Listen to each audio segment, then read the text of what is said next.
សូមឆ្លើយសំណួរឬដងបាតពី3សំណួរ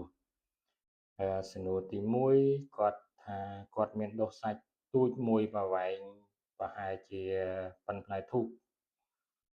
ហើយប្រវែងប្រហែលប៉ុនថ្នាំងដៃខ្ញុំបានទៅពិគ្រោះជាមួយគ្រូពេទ្យគេហើយប៉ុន្តែគេថាមិនមែនជាឬដងបាតតែអានឹងជាអ្វីវិញ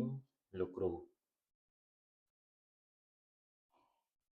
ខ្ញុំកណាសូមក្រាបថ្វាយបង្គំព្រះថេរានិងថេរៈគ្រប់អង្គនិងជាស្វ័យដំលោកជំទាវលោកលោកស្រីនេះ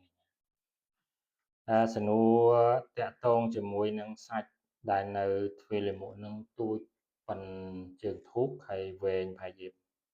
ហែលជាមួយថ្នាំងដៃវែងដែរហើយបានទៅប្រឹក្សាជាមួយគ្រូពេទ្យហើយគេប្រាប់ថាមិនមែនជាឬដងបាតត្រូវហើយអាហ្នឹងវាភាគច្រើនមិនមែនជាឬដងបាតទេគេឲ្យវាឈ្មោះភាគច្រើនគេហៅវាជា polyp ឬក៏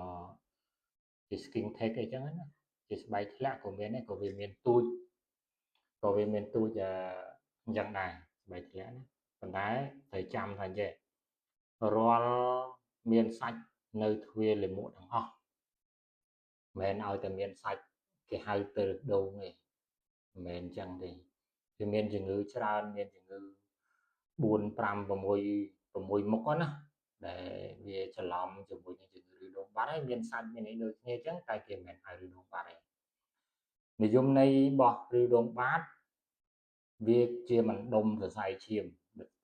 មនៅកន្លែងរុនបាតហ្នឹងណាជាបណ្ដុំសរសៃដែលវារីកប៉ោងឡើងមួយថ្ងៃបន្តិចមុនដំបូងវានៅរាបទេជាធម្មតាណាវាមានសាច់ដុំមានស្បែកនៅកន្លែងហ្នឹងជាធម្មតាវាមានប៉ោងតិចចឹងប៉ុន្តែដល់ទៅពេលយើងចាប់ផ្ដើមពិបាកបត់ជើងក្តៀនលាមកយូរចឹងទៅការចេះតែប្រឹងហ្នឹងយូរទៅវាជា dilatation របស់ dilate ភាសាបារាំងវាជាប៉ោងសរសៃឈាមនឹងដោយសារការប្រឹងប៉ោងថ្ងៃតិចទៅយូរប៉ោងលៀនធំទៅបើវាខាងក្នុងវាអាចលៀនចេញមកខាងក្រៅចឹងទៅអាហ្នឹងបានគេហៅជាឬដងបាតមិនកំណត់ថាយើងពិបាកបត់ជើងមួយទេតាក់ទងវិញការលើកទម្ងន់លើកអីហ្នឹងណាហើយវាប៉ោងរីកសរសៃឈាមហ្នឹងមកប៉ោងនៅកកូនហ្នឹងណាគេហៅថាជាឬដងបាតមិនមែនកំណត់ឲ្យតែសាច់ឲ្យតែអីមាន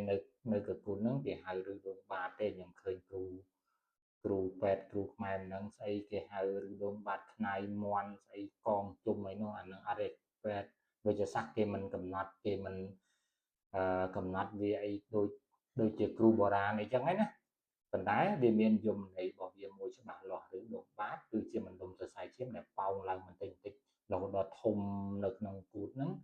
ជួនកាលវាអាចនៅបើវាមកពីខាងក្នុងវាលៀនចេញមកខាងក្រៅអីចឹងទៅប៉ោងនៅកន្លែងហ្នឹងបានជាកើតជាឬដងបាត